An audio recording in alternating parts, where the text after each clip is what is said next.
Hello everyone, नमस्ते, welcome back to our channel.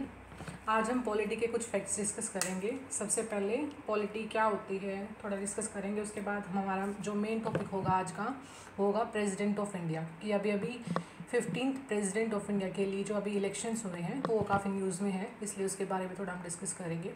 सबसे पहले थोड़ा बेसिक्स डिस्कस करते हैं प्रेसिडेंट ऑफ इंडिया को डिस्कस करने से पहले। देखिए, पॉलिटी सभी को पता है। पॉलिटिक्स जो हम अगर अपने कंट्री के कहीं भी हम डिस्कस करते हैं, पॉलिटी हम समझते हैं जो पॉलिटिक्स जो होती है, राजनीति, उसी को। पॉलिटी का मतलब क्या होता है? पॉलिटी क्या होता है? पोलिस वर्ड से निकला है, सॉरी पॉलिटी पोलिस वर्ड से निकला है, ठीक है, जो कि क्या है, एक ग्रीक वर्ड है।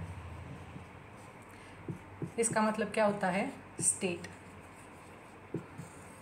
तो पॉलिटी का जो मीनिंग क्या होता है? स्टेट। अब जो ह्यूमन बींग्स हैं, जब एंशिएंट इंडिया की बात करें या जब ह्यूमन सिविलाइजेशन की जब शुरुआत हुई थी, तभी से हम देखिए एंशिएंट इंडिया के अंदर काफ़ी सारे महाजनपद, एंशिएंट इंडिया का एंशिएंट हिस्ट्री जो है हमने काफ़ी पढ़े हैं। जैसे मौर्यन एम्पायर हुआ था, गुप्ता एम्पायर हुआ था, उसके बाद हमारी कंट्री के अंदर काफ़ी जो ईस्ट इंडिया की कंपनी, ईस्ट इंडियन कंपनी जैसे बोलते हैं, काफ़ी जो वेस्टर्न कंट्री की, काफ़ी कंट्रीज़ की ने हमारी इंडिया के अंदर या काफ़ी अफ्रीकन कंट्रीज़ के अंदर रूल किया है एक लंबे पीरियड तक।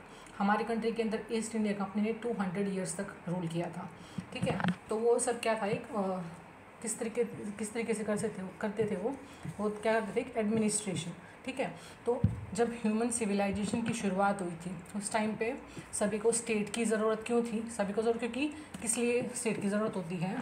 For law and order, law and order, ठीक है। तो स्टेट की दो रिस्पॉन्सिबिलिटी होती हैं, दो काम होते हैं, काफ़ी ज़्यादा डीप में हम नहीं जाएंगे। वो क्या होते हैं? Sovereignty of the state, sovereignty of state, and second is protection of the people.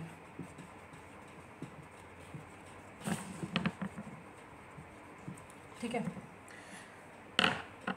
इसके बाद स्टेट्स आ गए हमारे यहाँ पे ह्यूमन सिविलाइजेशन में। स्टेट्स की एंट्री हुई, स्टेट के बाद गवर्नमेंट, ताकि वो हमारे ऊपर, गवर्नमेंट की ज़रूरत किस लिए थी? स्टेट के अंदर स्टेट की फॉर्मेशन हुई ताकि लॉ एंड ऑर्डर को मेंटेन किया जा सके। अब स्टेट के अंदर जो गवर्नमेंट है, लॉ एंड ऑर्डर को मेंटेन करने के लिए काफ़ी तरीके की गवर्नमेंट होती थी। अगर एक पर्सन का, अगर हम आज के टाइम पे भी अगर हम बात करते हैं, जैसे चाइना के अंदर बात करेंगे, वहाँ पे क्या है, एक पर्सन का रूल है, ठीक है। रशिया के अंदर व्लादिमीर पुतिन, एक ही पर्सन का रूल है, ठीक है। तो अलग अलग कंट्रीज़ के अंदर जो गवर्नमेंट का सिस्टम है वो डिफरेंट होता है। हम बात करते हैं डेमोक्रेसी की। डेमोक्रेसी क्या होती है? जहाँ पे रूल ऑफ द पीपल,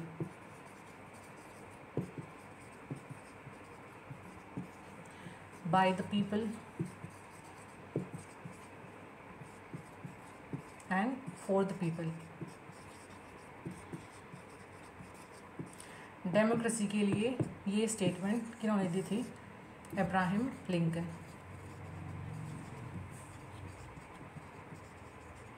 तो जो डेमोक्रेसी का मतलब क्या होता है? जहाँ पे पीपल्स का रूल हो, पीपल्स की पार्टिसिपेशन हो इन द लॉ फॉर्मेशन, ठीक है। तो डेमोक्रेसी भी दो टाइप की होती है। जल्दी इसको जो बेसिक्स हम वो डिस्कस करेंगे, फिर अपने टॉपिक पे आएंगे, प्रेसिडेंट ऑफ इंडिया। डेमोक्रेसी दो टाइप की होती है, डायरेक्ट एंड इनडायरेक्ट। एग्जाम्पल्स देखिए, डायरेक्ट में क्या होता है? देखिए, अगर हम अपनी कंट्री के को एग्जांपल लेके फिर समझेंगे। हमारी कंट्री के अंदर डेमोक्रेसी किस फॉर्म की है? इनडायरेक्ट डेमोक्रेसी है। इनडायरेक्ट डेमोक्रेसी में क्या होगा, जो सिटीजन्स हैं, जो पीपल्स हैं, वो डायरेक्टली जो लॉ या जो लेजिस्लेटिव पावर्स, लॉ फॉर्मेशन के अंदर डायरेक्टली पार्टिसिपेट नहीं करते हैं। हमारे देश के अंदर क्या होते हैं, हर 5 साल के अंदर इलेक्शंस होते हैं, ठीक है, पार्लियामेंट के अंदर, लोकसभा के लिए। ठीक है। तो उसमें जो हम अपनी तरफ से हम अपने रिप्रेजेंटेटिव को भेजते हैं, जैसे हमारी जो कॉन्स्टिट्यूंसी है, आपके अपने अपने स्टेट्स के अंदर आपकी अपनी अपनी कॉन्स्टिट्यूंसी होंगी, तो वहाँ से हम एक रिप्रेजेंटेटिव एक सेलेक्ट करते हैं, उसको वोट करते हैं, तो वो हमारी तरफ से जाके कहाँ पे बैठते हैं, लोकसभा के अंदर। ठीक है। तो वो डायरेक्टली इलेक्शंस के थ्रू बैठते हैं, तो वो क्या करते हैं, एक पीपल्स जो सिटीजन्स हैं इंडिया के, उनको रिप्रेजेंट करते हैं पार्लियामेंट के अंदर। ठीक है। तो हमारे देश के अंदर जो डेमोक्रेसी है वो कैसी है, या जो गवर्नमेंट का सिस्टम वो कैसा है, रिप्रेजेंटेटिव। ठीक है। तो हमारी तरफ से जो हम जिन्हें सेलेक्ट करके भेजते हैं, जिन्हें चूज़ करके भेजते हैं, वो लॉज की जो लॉ बनते हैं उनको बनाने में उनका रोल होता है। ठीक है। अगर डायरेक्ट डेमोक्रेसी की बात करें तो जो रूल्स रेगुलेशंस या अलग अलग पॉलिसीज़ लॉज बनते हैं, वहाँ पे अगर पीपल्स डायरेक्टली पार्टिसिपेट करते हैं तो उनको हम क्या बोलेंगे, वहाँ के जो सिस्टम है डेमोक्रेसी है उसको बोलेंगे डायरेक्ट डेमोक्रेसी। डायरेक्ट डेमोक्रेसी का एग्जाम्पल सबसे बड़ा कहाँ पे है, जो फर्स्ट एग्जाम्पल है स्विट्ज़रलैंड। वहाँ पे जो भी लॉज रूल्स रेगुलेशन, जो नई नई पॉलिसी फॉर्मेशन होती है, तो वहाँ पे जो पब्लिक है, सिटीजन्स हैं, उनका पॉइंट ऑफ व्यू जाना जाता है, उनसे वोटिंग करवाई जाती है, तब वहाँ पे लॉज या रेगुलेशंस में चेंज होता है, नई नई बनते हैं। हमारी कंट्री में क्या होता है, रिप्रेजेंटेटिव सिस्टम है। ठीक है। अब ये था डेमोक्रेसी के टाइप्स। अब डेमोक्रेसी के पार्ट्स क्या होते हैं, 3 पिलर बोले जाते हैं डेमोक्रेसी के, legislative, executive and the last one is judiciary. ठीक है। तो इनको समझेंगे। लेजिस्लेटिव क्या होती है, जैसे हमारे पार्लियामेंट के अंदर जो लॉज या रेगुलेशंस, जो भी अलग अलग पॉलिसीज़ बनती हैं, तो उनको बनाने वाले, जैसे हमारे पार्लियामेंट के अंदर क्या होते हैं, एमपीज़ होते हैं, वो बनाते हैं। तो वो जो कानून बनाते हैं, लॉज की फॉर्मेशन करते हैं, उनको क्या बोलेंगे, वो किसका पार्ट होंगे, लेजिस्लेचर का। एग्जीक्यूटिव क्या होगा, हमारी पार्लियामेंट के अंदर जो गवर्नमेंट के अंदर जो गवर्नमेंट फॉर्म करती है, जो पार्टी या जो गवर्नमेंट के अंदर सिस्टम होता है, उसमें मिनिस्टर्स होते हैं।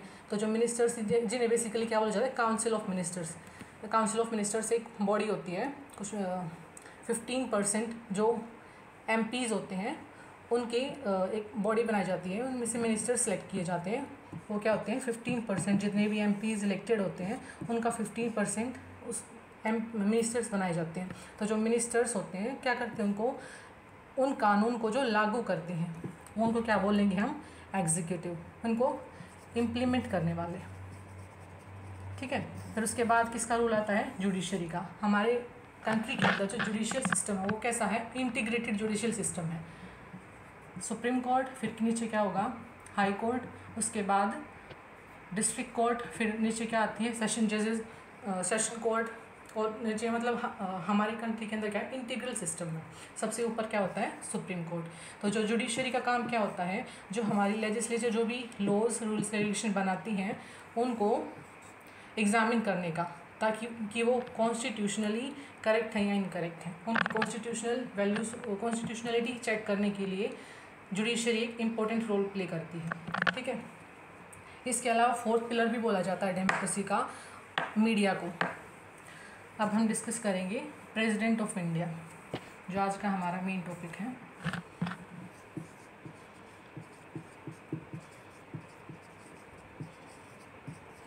इसको डिस्कस करने से पहले एक और पॉइंट डिस्कस कर सकते हैं। हमारी कंट्री के अंदर जो गवर्नमेंट है, जो एडमिनिस्ट्रेशन है, वो किस फॉर्म का है। देखिए 2 टाइप का होता है वो, एक होता है प्रेसिडेंशियल, दूसरा होता है पार्लियामेंट्री। ठीक है, पार्लियामेंट्री।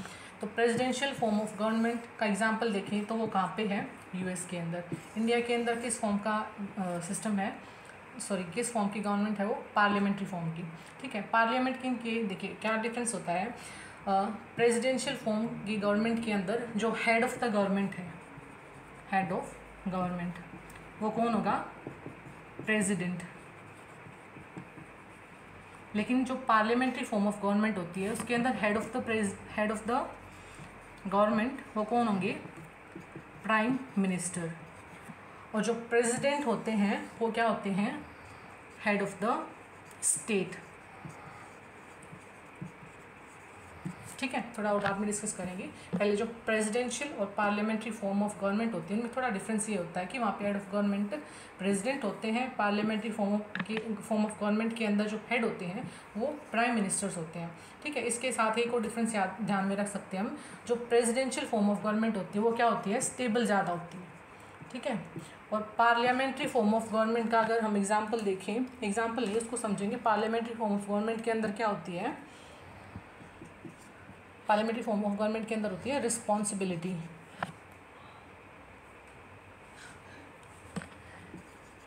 रिस्पॉन्सिबल गवर्नमेंट होती है पार्लियामेंट की। काफ़ी बार क्वेश्चन पूछा जाता है कि हम क्या कैसे बताएंगे कि मतलब 4 ऑप्शन दे देंगे एग्ज़ाम के अंदर, पूछेंगे कि जो पार्लियामेंट्री फॉर्म ऑफ गवर्नमेंट हम कैसे बताएंगे कि वो पार्लियामेंट्री फॉर्म ऑफ गवर्नमेंट है। तो उसका क्या होगा कि जो हमारी लेजिस्लेचर होती है वो रिस्पॉन्सिबल होती है किसको, एग्जीक्यूटिव को। ठीक है, और इसके साथ जो रिस्पॉन्सिबिलिटी की बात होती है हमने डिस्कस कर लिया, presidential parliamentary form of government. ठीक है,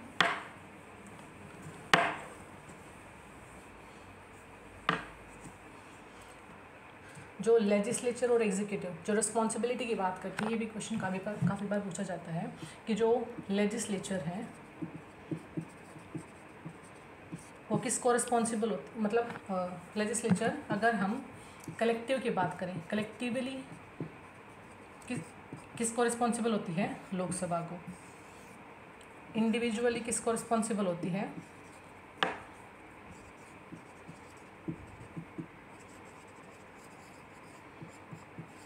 प्रेसिडेंट को। ठीक है, तो जो इंडिविजुअल मिनिस्टर्स होते हैं वो किसको रिस्पॉन्सिबल होंगे, प्रेसिडेंट को। तो रिस्पॉन्सिबिलिटी की बात हुई, अभी हम डिस्कस करेंगे प्रेसिडेंट ऑफ इंडिया। अभी इलेक्शंस हुए हैं, आपको पता होगा 15th प्रेसिडेंट ऑफ इंडिया के लिए इलेक्शन हुए हैं। तो 15th जो प्रेसिडेंट ऑफ इंडिया है वो अभी कौन बनी है, द्रौपदी मुर्मू। द्रौपदी मुर्मू जी क्या है, इंडिया की 2nd विमेन प्रेसिडेंट है। अब क्वेश्चन उठेगा कि फर्स्ट विमेन प्रेसिडेंट कौन रही इंडिया की, वो कौन रही है, प्रतिभा पाटिल।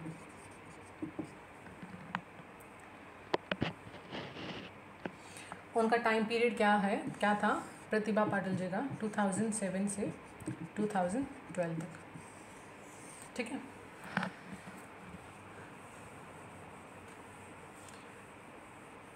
द्रौपदी मुर्मू जी के बारे में थोड़ा डिस्कस करेंगे अभी। द्रौपदी मुर्मू जी क्या है,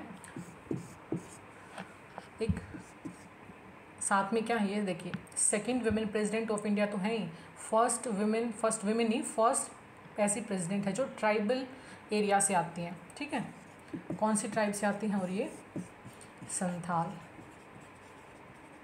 आपने हिस्ट्री में पढ़ा होगा, संथाल रिबेलियन हुआ था। ये कहाँ से बिलोंग करती हैं, ओडिशा स्टेट से। और प्रेसिडेंट बनने से पहले ये क्या रही हैं, गवर्नर रही हैं, कहाँ की, झारखंड की। ठीक है, अब संथाल थोड़ा सा इसके बारे में थोड़ा सा एक बार पॉइंट डिस्कस करेंगे, डीपली प्रेसिडेंट ऑफ इंडिया के बारे में स्टडी करेंगे। संथाल रिबेलियन किस ईयर में हुआ था, 1855 के अंदर। कहाँ पे हुआ था, छोटा नागपुर प्लेट्यू के अंदर, जो राजमहल हिल्स हैं वहाँ पे, छोटा नागपुर प्लेट्यू के अंदर राजमहल हिल्स में। ठीक है, और जो इसको लीड करने वाले थे वो कौन थे, कान्हू मुर्मू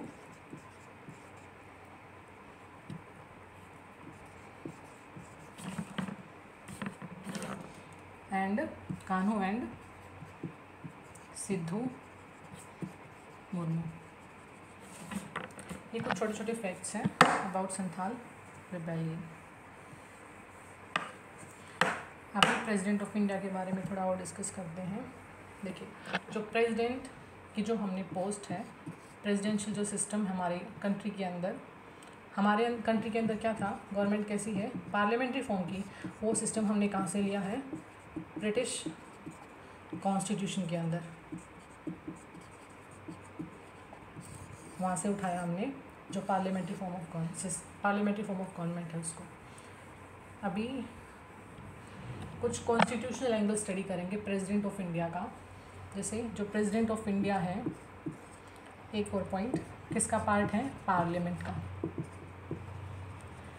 पूछा जाता है कई बार कि पार्लियामेंट का मतलब क्या होता है। पार्लियामेंट के 3 पार्ट्स होते हैं, लोकसभा, राज्यसभा एंड प्रेसिडेंट। इन तीनों को कलेक्टिवली, इन तीनों को मिला के ही हम क्या बनता है, हमारी पार्लियामेंट बनती है। ठीक है। अभी पार्लियामेंट के अंदर जो प्रेसिडेंट ऑफ इंडिया हैं उनका जो मेंशन है हमारे कॉन्स्टिट्यूशन के अंदर, वो कहाँ पे किया गया है? जो पार्ट 5 है। प्रेसिडेंट क्या करते हैं? एग्जीक्यूटिव सिस्टम का पार्ट है प्रेसिडेंट। ठीक है। जो कॉन्स्टिट्यूशन का पार्ट 5, देखिए कॉन्स्टिट्यूशन के अंदर टोटल कितने पार्ट्स हैं? 25 पार्ट्स हैं। जब कॉन्स्टिट्यूशन बनाया गया था 26 जनवरी 1950 को, जब इम्प्लीमेंट किया गया था हमारा, उस टाइम पे कॉन्स्टिट्यूशन के अंदर 22 पार्ट्स थे। लेकिन धीरे धीरे कुछ ना कुछ अमेंडमेंट्स, कुछ ना कुछ चेंज हुए हैं लास्ट 70 ईयर्स के अंदर। तो उसके बाद हमारे कॉन्स्टिट्यूशन के अंदर कितने पार्ट्स हो गए हैं? 25। ठीक है। तो प्रेसिडेंट ऑफ इंडिया किस पार्ट के अंदर आते हैं? पार्ट 5 के अंदर, जो कि एग्जीक्यूटिव का पार्ट होते हैं। अब कुछ इनके जो आर्टिकल्स कॉन्स्टिट्यूशन के अंदर डिस्कस किए गए हैं उनको थोड़ा सभी नहीं करेंगे, कुछ डिस्कस करेंगे। जैसे प्रेसिडेंट ऑफ इंडिया का कॉन्स्टिट्यूशन के अंदर जो मेंशन किया गया है वो किया गया है आर्टिकल 52 के अंदर। ठीक है। प्रेसिडेंट ऑफ इंडिया का डिस्कस कहाँ पे किया गया है? आर्टिकल 52 के अंदर। फिर क्या पूछा जा सकता है कि जो इलेक्शन होते हैं प्रेसिडेंट ऑफ इंडिया की, वो इलेक्शन का जो पार्ट है, इलेक्शन ऑफ द प्रेसिडेंट, वो किस पार्ट में मेंशन, किस आर्टिकल में मेंशन किया गया है? वो है हमारा आर्टिकल 54। ठीक है। इसके साथ में हमारे कंट्री के अंदर देखिए अब क्या होता है, प्रेसिडेंट ऑफ इंडिया का जो टाइम पीरियड होता है वो 5 ईयर्स का होता है। लेकिन कभी कभी कैसे मतलब कुछ कंडीशंस हमारे कॉन्स्टिट्यूशन के अंदर मेंशन की गई हैं कि या तो उन्हें रिज़ाइन, कभी कुछ ऐसी कंडीशन होती है उन्हें रिज़ाइन देना पड़ जाए, या उनको उनकी पोस्ट से हटाया जाए, किस लिए? मिसबिहेवियर या इनकेपेसिटी की वजह से। ठीक है। तो उनको हटाने के लिए, प्रेसिडेंट ऑफ इंडिया को उनकी पोस्ट से हटाने के लिए, रिमूव करने के लिए एक प्रोसेस होती है जिसको हम क्या बोलते हैं? Impeachment, for removal of the president. जो इम्पीचमेंट की जो प्रोसेस है प्रेसिडेंट की, वो हमने कहाँ से ली है? यूएस के कॉन्स्टिट्यूशन से। देखिए जो छोटे छोटे बेसिक्स पॉइंट्स होते हैं ये हमें थोड़ा ध्यान में रखने चाहिए, ये ऐसे क्वेश्चंस बन जाते हैं। ठीक है। तो जो इम्पीचमेंट है वो आर्टिकल 61 के अंदर मेंशन की गई है। ठीक है। इसके अलावा प्रेसिडेंट के बारे में हम क्या डिस्कस कर सकते हैं? देखिए कई बार क्या होता है, प्रेसिडेंट को कुछ कंडीशन, जैसे वो बीमार हो जाए या उनकी डेथ हो जाए या कुछ कारण से उन्हें अपना कुछ समय के लिए अगर वो अपनी पोस्ट को से हट जाते हैं, ठीक है, तो उनकी जगह किसी को अपॉइंट किया जाता है। जैसे अगर प्रेसिडेंट ऑफ इंडिया नहीं होंगे तो उनकी जगह पहले कौन अपॉइंट होंगे? Vice president of India. अगर वाइस प्रेसिडेंट भी प्रेजेंट नहीं ऑफिस के अंदर तो उनकी जगह कौन होंगे? Chief justice of India. ठीक है। तो वाइस प्रेसिडेंट को जब प्रेसिडेंट की जगह अपॉइंट किया जाता है उनकी जगह, तो वो किस आर्टिकल में मेंशन किया गया है? कॉन्स्टिट्यूशन के आर्टिकल 65 के अंदर। अभी तक जो फर्स्ट ऐसे वाइस प्रेसिडेंट नहीं, जो अभी तक सिर्फ एक ऐसे CJI, only 1 CJI chief justice of India रहे हैं जिन्होंने प्रेसिडेंट ऑफ इंडिया की पोस्ट को ज्वाइन किया था। ठीक है। और वो कौन रहे हैं? मोहम्मद हिदायतुल्लाह।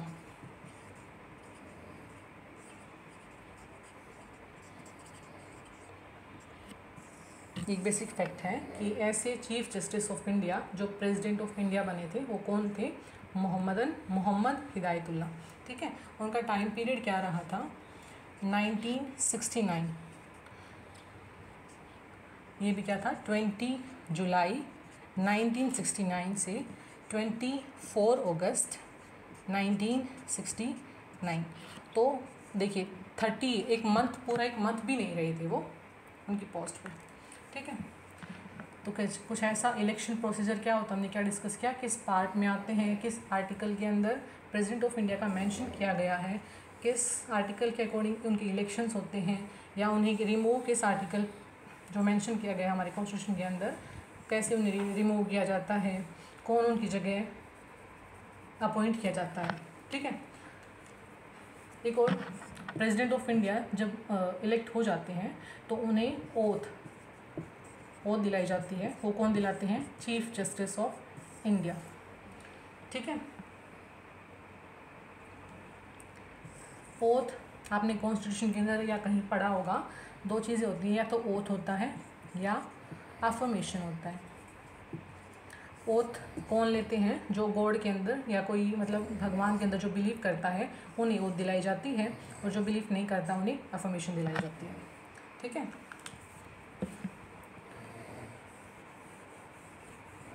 अब इनके कुछ और आर्टिकल्स हैं जो काफ़ी बार पूछे जाते हैं, वो थोड़ा डिस्कस करेंगे। जैसे आर्टिकल 123 जो प्रेसिडेंट ऑफ इंडिया से रिलेट करता है। आर्टिकल 123 के अंदर क्या होता है? ऑर्डिनेंस पावर होती है। देखिए, पावर प्रेसिडेंट हमारी कंट्री के अंदर, देखिए जो हेड ऑफ द गवर्नमेंट है वो कौन होंगे? Prime minister. Head of state कौन होते हैं? President of India. President of India को क्या बोला जाता है? First citizen of India. ठीक है।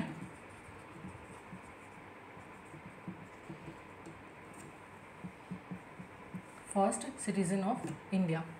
हमारी कंट्री के अंदर जो भी काम होते हैं, जो भी नए कानून बनते हैं, वो सभी किन के नाम पर होते हैं? प्रेसिडेंट के नाम पर। ठीक है। लेकिन सिर्फ उनके नाम पर, सिर्फ वो क्या है? Nominal head. क्या बोला जाता है उन्हें? नॉमिनल हेड, या फिर क्या बोला जाता है? डी ज़्यूरे।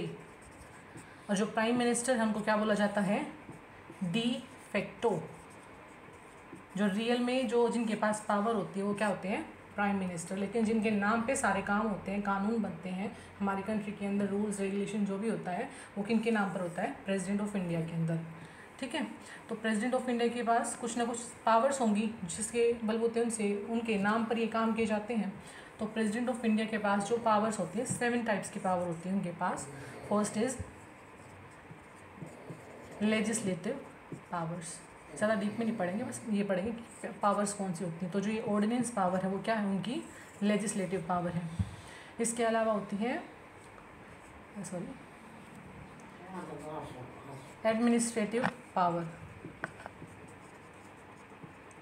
ठीक है। एडमिनिस्ट्रेटिव पावर के अंदर थोड़ा डिस्कस करेंगे। जैसे हमारी कंट्री के अंदर जो इलेक्शन कमीशन है, या जो यूनियन पब्लिक सर्विस कमीशन यानी कि जो यूपीएससी है उनके जो चेयरमैन होते हैं, या फाइनेंस कमीशन के जो चेयरमैन होते हैं, CAG controller and auditor general of India, उनको अटॉर्नी जनरल ऑफ इंडिया, काफ़ी सारी ऐसी जो कॉन्स्टिट्यूशनल हेड होते हैं, कॉन्स्टिट्यूशनल पोस्ट हैं, कॉन्स्टिट्यूशनल जो बॉडीज़ हैं, उनको उनके जो हेड होते हैं उनको इलेक्ट या उनको नॉमिनेट करने के लिए कि जो पावर होती है वो किनके पास होती है? प्रेसिडेंट के अंदर।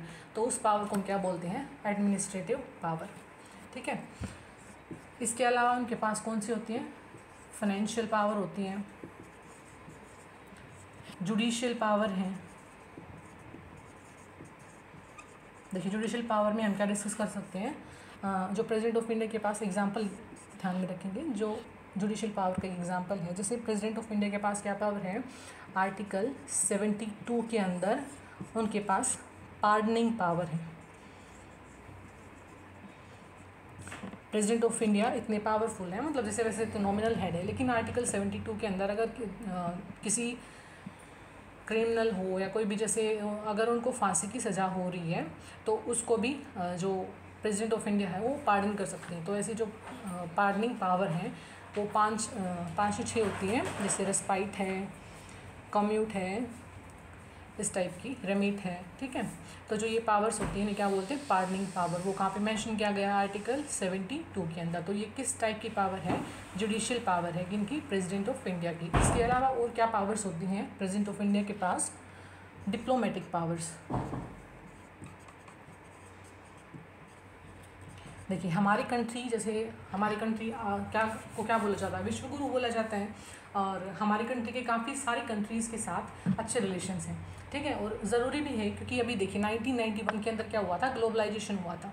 हमारी कंट्री के अंदर क्या हुआ था, 3 रिफॉर्म किए गए थे, liberalisation, privatisation, globalisation.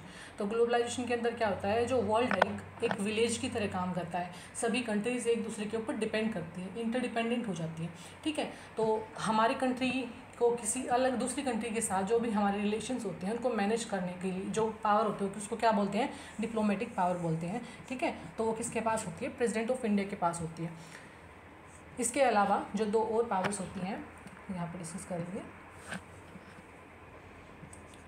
Emergency powers. देखिए इसको थोड़ा ये हो गया हमारा, legislative power, administrative power, financial power, judicial power, diplomatic power, ठीक है। इसको थोड़ा बाद में डिस्कस करेंगे। और जो पावर क्या होती है प्रेसिडेंट की, इमरजेंसी पावर, ठीक है। काफ़ी बार देखिए क्या होता है कंट्री के अंदर जो हमारा एडमिनिस्ट्रेशन है, जो गवर्नमेंट है, जैसे स्टेट्स के अंदर क्या होता है, गवर्नमेंट अच्छे से काम नहीं कर पाती तो वहाँ पे क्या होता है, इमरजेंसी लगा दी जाती है, ठीक है। तो इमरजेंसी भी 3 टाइप्स की होती हैं। नेशनल इमरजेंसी, हमारी कंट्री के कंसर्न में, कंट्री के रिस्पेक्ट में अगर डिस्कस करेंगे तो इमरजेंसी 3 टाइप्स की होती है। नेशनल इमरजेंसी होती है, प्रेसिडेंशियल इमरजेंसी होती है, और साथ में क्या होती है, फाइनेंशियल इमरजेंसी, ठीक है। तो जो नेशनल इमरजेंसी होती है वो होती है अंडर आर्टिकल 352, प्रेसिडेंशियल इमरजेंसी होती है आर्टिकल 356 के अंदर, और फाइनेंशियल इमरजेंसी होती है आर्टिकल 360 के अंदर। फाइनेंशियल इमरजेंसी की कब होती है, जब हमारी कंट्री के अंदर अगर मतलब कभी ऐसा होगा भी नहीं, हमारी कंट्री काफ़ी सेल्फ सफिशिएंट है, काफ़ी पावरफुल भी है, बन रही है आगे। जो फाइनेंशियल इमरजेंसी है उसके अंदर क्या होता है, जब कंट्री के पास इकोनॉमिक रिसोर्सेज बिल्कुल ख़त्म हो जाए, जैसे फॉरेक्स रिजर्व ख़त्म हो जाए, या हमारी कंट्री की जो डे टू डे लाइफ की जो पीपल्स हैं वो मैनेज ना कर पाए अपनी लाइफ को, इन्फ्लेशन ज़्यादा हो जाए। जैसे अभी न्यूज़ के अंदर आपने पढ़ा होगा श्रीलंका के अंदर क्या हो गया है, फाइनेंशियल इमरजेंसी लग गई है, ठीक है।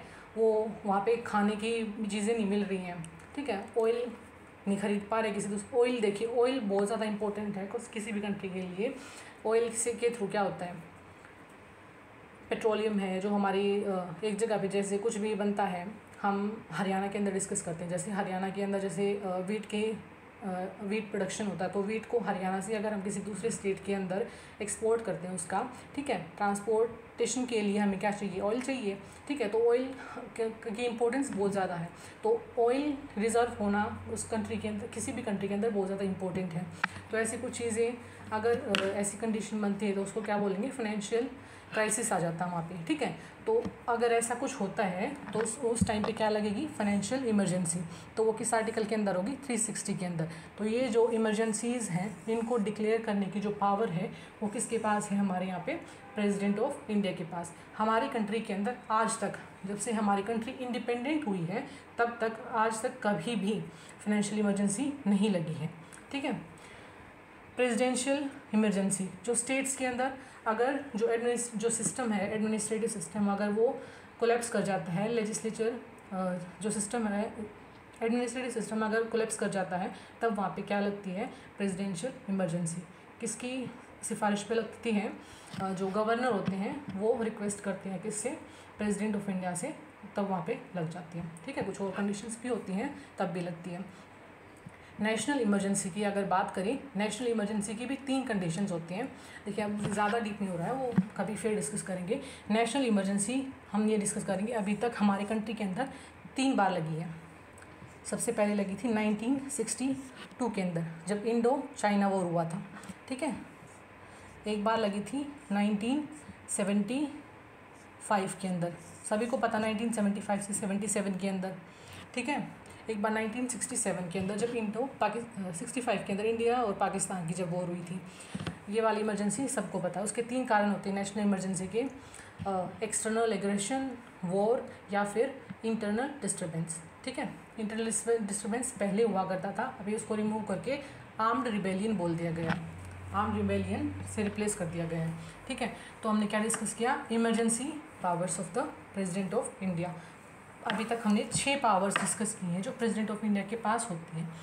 जो 7th पावर है प्रेसिडेंट ऑफ इंडिया के पास, वो क्या होती है? Military power. मिलिट्री के देखिए 3 पार्ट होते हैं, army, navy and air force. तो इन तीनों के हेड होते हैं अपने, तो इन तीनों के जो सेपरेटली हेड होते हैं, इन तीनों के ऊपर जो सबसे ऊपर हेड होते हैं वो कौन होते हैं? President of India. तो ये वाली क्या होती है? मिलिट्री पावर है किनके पास? प्रेसिडेंट ऑफ इंडिया के पास। ठीक है, ये हमने कुछ पावर्स डिस्कस की। हाँ, अभी वापस आते हैं। जो ऑर्डिनेंस पावर थी, क्या थी वो? ऑर्डिनेंस पावर, जो कि लेजिस्लेटिव पावर का एक पार्ट थी। ठीक है, आर्टिकल 123 के अंदर क्या होती है? ऑर्डिनेंस पावर होती है। ठीक है, ऑर्डिनेंस पावर क्या होती है? एक बार वो थोड़ा उसका ब्रीफ में डिस्कस करेंगे हम। ऑर्डिनेंस पावर क्या होती है?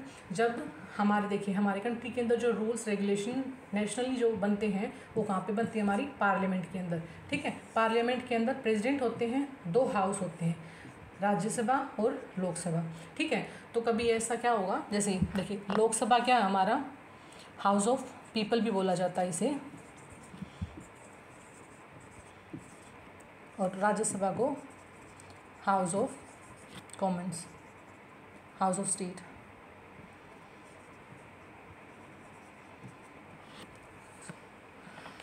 इसको आप थोड़ा चेक करिए। और देखिए ये वाला जो राज्यसभा होती है वो क्या होती है? परमानेंट हाउस है। ठीक है, परमानेंट का मतलब राज्यसभा कभी भी डिसॉल्व नहीं होता। ठीक है, तो जो कानून बनाते हैं हमारे कंट्री के अंदर एक प्रोसेस होता है। जैसे अगर राज्यसभा देखिए वो कभी फिर जैसे राज्यसभा के अंदर हमें कोई कानून बनाना हमारी कंट्री के अंदर, तो गवर्नमेंट क्या करेगी? पहले राज्यसभा के अंदर उस कानून का लेके आएगी, प्रेजेंट करेगी, फिर लोकसभा से राज्यसभा के पास जाएगा, राज्यसभा के पास प्रेसिडेंट के पास जाएगा। ठीक है, सिग्नेचर होने के लिए, फिर बाद में वो क्या बनता है? कानून बनता है। ठीक है, पहले उसको क्या बोलते हैं? बिल, और जब वो बिल पास हो जाए उसको वो क्या बन जाता है? फिर एक्ट। ठीक है, तो कभी क्या होगा, जैसे अगर दोनों या तो एक हाउस, अगर दोनों हाउस पावर के दोनों हाउस सेशन के अंदर नहीं है, लोकसभा और राज्यसभा की अगर सिटिंग नहीं चल रही है या कोई भी एक हाउस है, उस टाइम पे ऑर्डिनेंस पावर का यूज़ करते हैं प्रेसिडेंट ऑफ इंडिया। किसी इमरजेंसी कोई सिचुएशन होती है, कोई ऐसा सब्जेक्ट होता है, कुछ ऐसी कंडीशन बन जाती है जिस पे कानून बनाना बहुत ज़रूरी हो जाता है, तब ऑर्डिनेंस पावर का यूज़ किया जाता है प्रेसिडेंट ऑफ इंडिया का, प्रेसिडेंट ऑफ इंडिया के द्वारा। ठीक है, तो जो ये पावर होती है ऑर्डिनेंस पावर, वो आर्टिकल 123 के अंदर आती है। नेक्स्ट है प्रेसिडेंट ऑफ इंडिया। देखिए कभी क्या होता है, कई बार प्रेसिडेंट ऑफ इंडिया को एडवाइस की ज़रूरत पड़ती है कई सारी सिचुएशंस में। तो प्रेसिडेंट ऑफ इंडिया एडवाइस किससे लेते हैं? सुप्रीम कोर्ट से। ठीक है, तो सुप्रीम कोर्ट से जो एडवाइस लेने की जो पावर होती है उसको हम क्या बोलते हैं? Advisory power. ठीक है, तो वो किस आर्टिकल के अंदर आती है? आर्टिकल 143 के अंदर। ठीक है,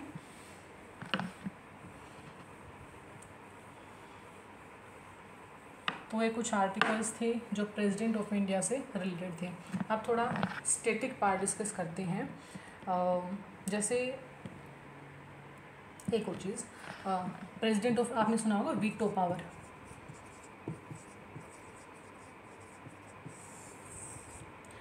प्रेसिडेंट ऑफ इंडिया के पास क्या होती है? वीटो पावर होती है। हमारी कंट्री के अंदर जो प्रेसिडेंट हैं उनके पास 3 वीटो पावर दी गई हैं। वैसे तो हम वीटो पावर का जो कॉन्सेप्ट है हमने कहाँ से लिया है? यूएस के कॉन्स्टिट्यूशन से लिया है। ठीक है, हमारी जो यूएस के अंदर जो वीटो पावर होती है वो 4 टाइप की होती हैं। ठीक है, क्वालिफाइड वीटो, एब्सोल्यूट वीटो, इसके अलावा suspensive veto and pocket veto. लेकिन हमारे कंट्री के अंदर जो प्रेसिडेंट हैं उनके पास 3 पावर हैं वीटो की। एब्सोल्यूट वीटो है उनके पास, सस्पेंसिव एंड पॉकेट वीटो। जो क्वालिफाइड वीटो है वो हमारे कंट्री के प्रेसिडेंट के पास नहीं है। तो क्वेश्चन क्या पूछ सकते हैं कि जो प्रेसिडेंट ऑफ इंडिया के पास 4 ऑप्शंस दे देंगे ये वाले, इनमें से कौन सी पावर नहीं है, तो कौन सी नहीं होगी, qualified veto, qualified veto power. ठीक है, इसके बाद हम क्या डिस्कस करेंगे, जो फर्स्ट प्रेसिडेंट ऑफ इंडिया है वो कौन थे, Rajendra Prasad, first president of India. उसके बाद सेकंड प्रेसिडेंट ऑफ इंडिया कौन रहे हैं, डॉक्टर सर्वपल्ली राधाकृष्णन। इनके बारे में कुछ फैक्ट्स हैं, जैसे जो सेकंड प्रेसिडेंट है हमारे डॉक्टर सर्वपल्ली राधाकृष्णन, वो साउथ इंडिया के फर्स्ट प्रेसिडेंट, साउथ जो हमारा इंडिया है उसका जो साउथ है, ठीक है, साउथ इंडियन फर्स्ट ऐसे प्रेसिडेंट रहे जो साउथ इंडिया से थे। ठीक है, और इन्हीं के नाम पे हम क्या मनाते हैं, टीचर्स डे। कब मनाया जाता है टीचर्स डे, 5 सितंबर, जो क्या है, नेशनल टीचर्स डे है। ठीक है, थर्ड प्रेसिडेंट ऑफ इंडिया कौन रहे हैं, डॉक्टर जाकिर हुसैन। देखिए सभी को याद करने की ज़रूरत नहीं है, जैसे इनका कुछ फर्स्ट था, जैसे क्योंकि डॉक्टर जाकिर हुसैन क्या थे, थर्ड प्रेसिडेंट ऑफ इंडिया थे, साथ में क्या थे, ये फर्स्ट मुस्लिम प्रेसिडेंट थे। ठीक है, ये कुछ फैक्ट हैं इनके बारे में। इसके बाद जो वीवी गिरी, जो फोर्थ प्रेसिडेंट थे वो थे वीवी गिरी। इसके अलावा क्या पूछा जा सकता है, फर्स्ट सिख प्रेसिडेंट कौन रहे हैं, फर्स्ट जो सिख प्रेसिडेंट रहे हैं वो थे ज्ञानी जैल सिंह, ज्ञानी जैल सिंह, जो कि 7th प्रेसिडेंट थे इंडिया के। ठीक है, इसके बाद इमरजेंसी का टाइम हमने अभी पढ़ा कि इमरजेंसी हमारी कंट्री के अंदर कब लगी थी, 1975 से 77 के अंदर। और जो इमरजेंसी लगाने की जो पावर है वो किसके पास होती है, प्रेसिडेंट के पास। तो क्या पूछा जा सकता है कि जब इमरजेंसी का टाइम पीरियड था उस टाइम पे इंडिया के जो प्रेसिडेंट हैं वो कौन थे, वो थे फ़खरुद्दीन अली अहमद, फ़खरुद्दीन अली अहमद। ठीक है, इसके बाद अगर हम बात करें, इसके बाद देखिए 1977 के बाद क्या हुआ था, जनता गवर्नमेंट, जो जनता पार्टी थी वो गवर्नमेंट के अंदर आई थी। ठीक है,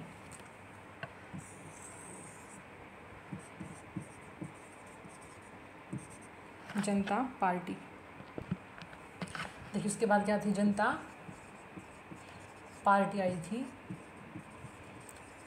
इमरजेंसी के बाद जब इलेक्शंस हुए थे 1977 से पहले सेंटर के अंदर जो गवर्नमेंट रही थी वो कांग्रेस पार्टी की रही थी। ठीक है, उसके बाद क्या हुआ था, 1977 के अंदर जब इलेक्शन हुए तो जनता पार्टी इलेक्ट हो गई आई थी। तो उस टाइम पे जो प्रेसिडेंट रहे थे वो थे नीलम संजीवा रेड्डी। वो पहले ऐसे प्रेसिडेंट रहे हैं जो अनअपोज्ड इलेक्ट हुए थे। ठीक है, मतलब जैसे जो प्रेसिडेंट की जो इलेक्शंस होते हैं तो वहाँ पे इनका किसी ने ओपोजिशन नहीं किया था, सभी ने इनको सपोर्ट किया था।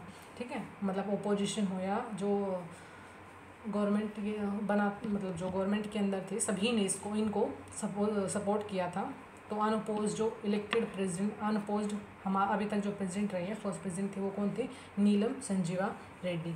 ठीक है, और जो नीलम संजीवा रेड्डी थे वो 1977 से 1982 तक इनका टाइम पीरियड रहा था। ठीक है,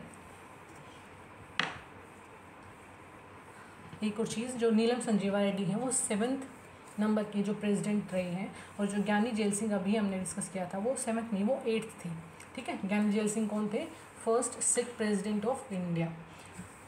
एक बार थोड़ा ओवरव्यू लेते हैं। जो प्रेसिडेंट ऑफ इंडिया फर्स्ट कौन रहे हैं, डॉक्टर राजेंद्र प्रसाद, उनके बाद डॉक्टर सर्वपल्ली राधाकृष्णन, ठीक है। उसके बाद रहे थे डॉक्टर जाकिर हुसैन जो first Muslim president of India हैं। फिर डॉक्टर वी वी गिरी क्या भी रही हैं, वो वाइस प्रेसिडेंट ऑफ इंडिया भी रही हैं। और उसके बाद वो क्या बने थे, प्रेसिडेंट ऑफ इंडिया। और जो डॉक्टर सर्वपल्ली राधाकृष्णन है वो भी पहले वाइस प्रेसिडेंट थे, फिर वो as an president of India elect हुए थे। इसके बाद एक और ध्यान में रख सकते हैं हम, सभी को पता है, doctor APJ Abdul Kalam sir, ठीक है, जो कि फर्स्ट साइंटिस्ट प्रेसिडेंट रही है, ठीक है। ओके, तो ये कुछ फैक्ट्स थे, कुछ कंसेप्ट था प्रेसिडेंट ऑफ इंडिया के बारे में, या कुछ डेमोक्रेसी के बारे में थोड़ा डिस्कस किया, स्टेट के बारे में थोड़ा डिस्कस किया है आज हमने। तो देखिए, स्टेट के बारे में डिस्कस किया हमने, डेमोक्रेसी के बारे में डिस्कस किया है, जो सिस्टम ऑफ गवर्नमेंट है उसके बारे में डिस्कस किया है, प्रेसिडेंट की कुछ पावर्स होती हैं, प्रेसिडेंट की जो कॉन्सेप्ट होते हैं थोड़े उनको डिस्कस किया है, कॉन्स्टिट्यूशनल एंगल क्या रहा है उनका वो डिस्कस किया है। एक और डिस्कस कर सकते हैं, एक और पॉइंट हम ऐड करेंगे इसके अंदर, जो प्रेसिडेंट ऑफ इंडिया है उनके इलेक्शंस कैसे होते हैं, वो कैसे होते हैं, इनडायरेक्ट इलेक्शंस होते हैं। आपने सुना होगा, जैसे अब लोकसभा के अंदर जब इलेक्शंस हुए थे तो अभी जो आम जनता है वो क्या करती है, उसके अंदर वोट करती है। वोटिंग पावर के लिए एज मिनिमम क्या होती है, 18 हमारी कंट्री के अंदर। और जो वोटिंग पावर के लिए, जैसे हम किसी को वोट कास्ट करने की जो पावर होती है या जो राइट है, वो किसके अंदर मेंशन किया गया है, आर्टिकल 326 के अंदर। वो क्या है, हमारा लीगल राइट है, राइट टू वोट। इसलिए सभी को क्या करना चाहिए, वोट अपनी कास्ट करनी चाहिए, ठीक है। इसके अलावा ये अगर कॉन्स्टिट्यूशन के अंदर देखिए, कॉन्स्टिट्यूशन के अंदर मेंशन है आर्टिकल 326 के अंदर, इसलिए क्या है, एक कॉन्स्टिट्यूशनल राइट भी बोला जाता है इसको। ये क्वेश्चन पूछा जाता है कि जो राइट टू वोट है वो कैसा राइट है, फंडामेंटल राइट है, लीगल राइट है, कॉन्स्टिट्यूशनल राइट है। अगर दोनों मेंशन किए हुए हैं ऑप्शंस के अंदर तो हम क्या टिक करेंगे, लीगल राइट, ठीक है, कॉन्स्टिट्यूशनल राइट। ओके, तो जो इलेक्शंस होते हैं प्रेसिडेंट के लिए वो क्या होते हैं, इनडायरेक्ट इलेक्शंस होते हैं।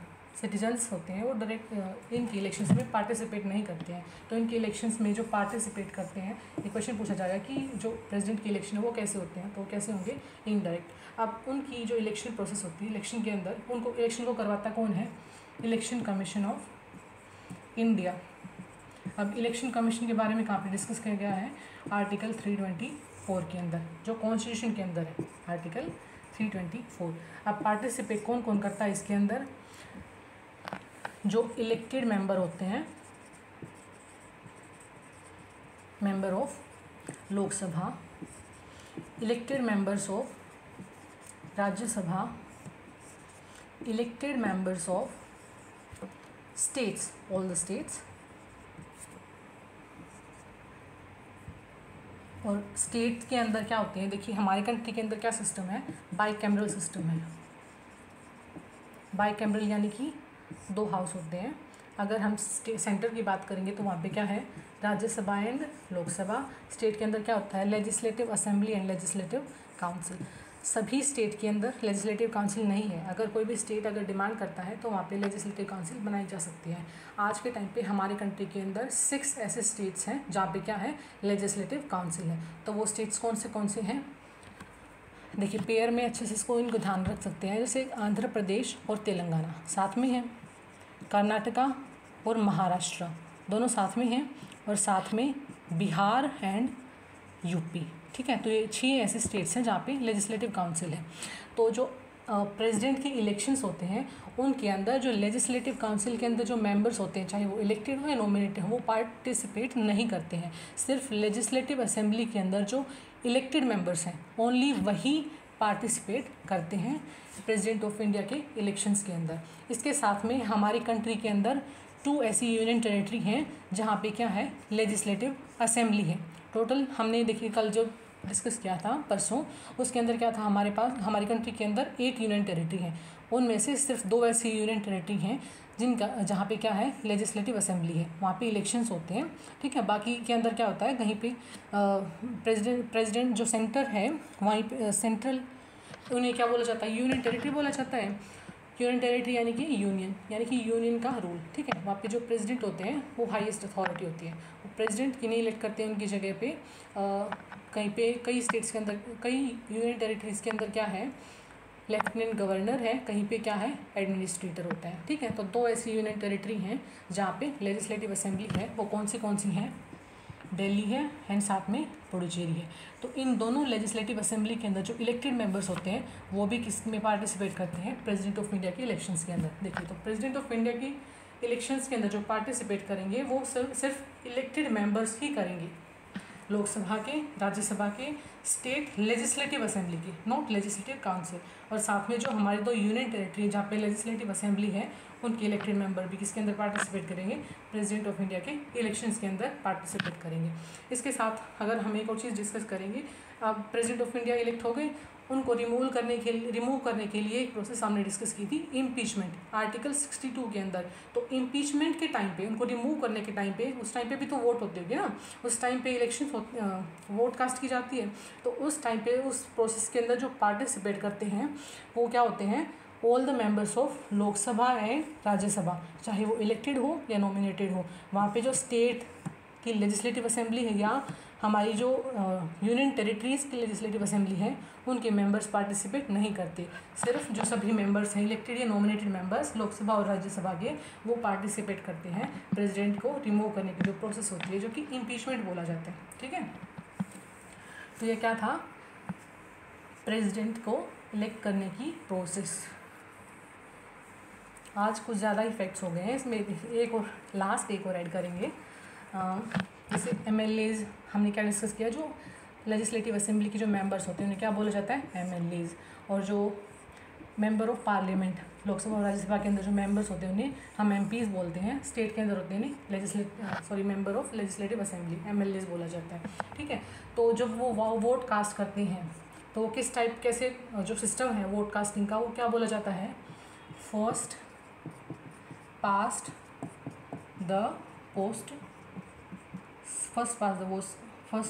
द वोट सिस्टम, ठीक है। तो इसके अंदर जो एमएलए होता है, उस एमएलए की एक वोट की कीमत, value of vote of MLA, ये क्वेश्चन पूछे जाते हैं। Value of vote of MLA वो क्या होगा, जैसे अगर हम कोई भी स्टेट लेते हैं, जैसे हरियाणा स्टेट है, यूपी स्टेट है, आप कोई भी ले सकते हैं, उस स्टेट की, मान ली हरियाणा के अंदर क्या है, अभी 19 लेजिस्लेटिव असेंबली के अंदर जो सीट्स हैं जिन पे क्या होती है, इलेक्शन होता है, ठीक है। तो इस 19 सीट्स के अंदर क्या होता है, इलेक्टेड होते हैं मेंबर्स, ठीक है। और जो इलेक्टेड मेंबर होते हैं वही प्रेसिडेंट ऑफ इंडिया के इलेक्शंस के अंदर पार्टिसिपेट करते हैं।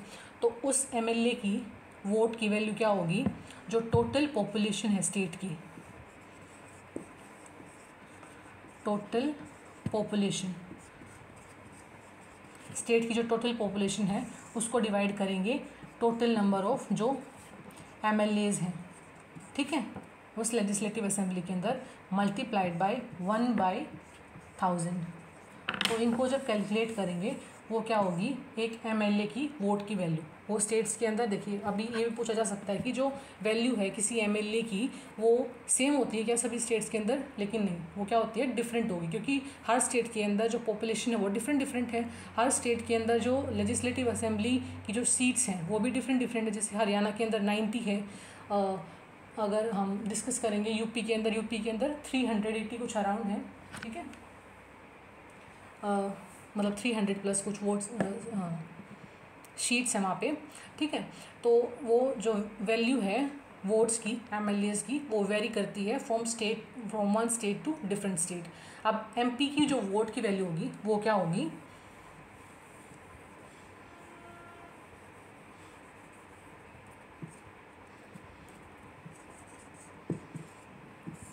वो होगी जो टोटल इलेक्टेड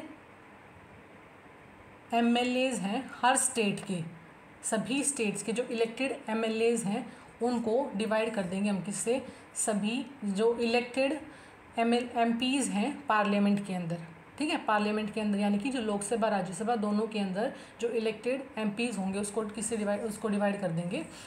उसको डिवाइड करने के बाद जो हमारे पास वैल्यू आएगी वो क्या होगी, value of vote of MP. ठीक है, तो ये कुछ फैक्ट्स थे, कुछ कॉन्सेप्ट्स थे, बाकी हम बाद में डिस्कस करेंगे। अगर आपको अच्छा लगे तो लाइक करना, शेयर करना, कमेंट करना एंड सब्सक्राइब करना चैनल को। अगर कुछ मिस्टेक हो तो प्लीज़ कमेंट के अंदर बताना। Thank you.